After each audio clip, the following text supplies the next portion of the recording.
وسایل مختلف از هر نوع تمام فضای این اتاق اشغال کردند.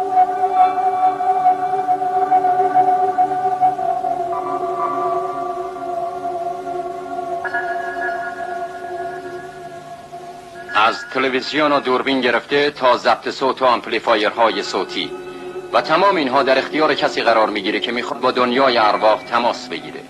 هرچند که این وسایل مفصل عموماً مکانیکی هستند، ولی ما اینجا شاهد یک قدرت انسانی خواهیم بود که میتونه اجسام رو به وسیله نزدیکی با دست خودش به حرکت در بیاره.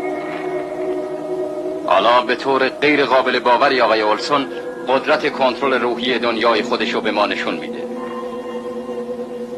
قدرت کنترل مغز بر اجسام و به حرکت در آوردن اونها در روسیه هم تجربه شده.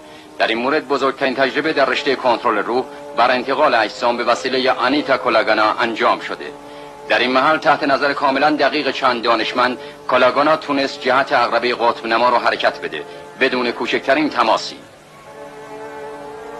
این لحظات و صحنه‌های آزمایشگاهی با ارزش در روسیه فیلم برداری شده، جایی که فیلم‌های سیاه و سفید هنوزم استفاده فراوان دارند. روزنامه‌ها در موردش گفته بودن این زن موقع آزمایش از یک آهنربای کوچک استفاده میکنه، ولی این مسئله که فقط یک حدس بوده بارها رد شده.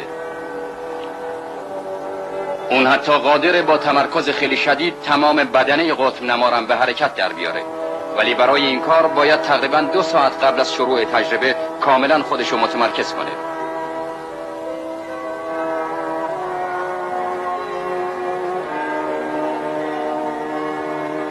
انجام عمل انتقال برای کولاگانا واقعا مشکله.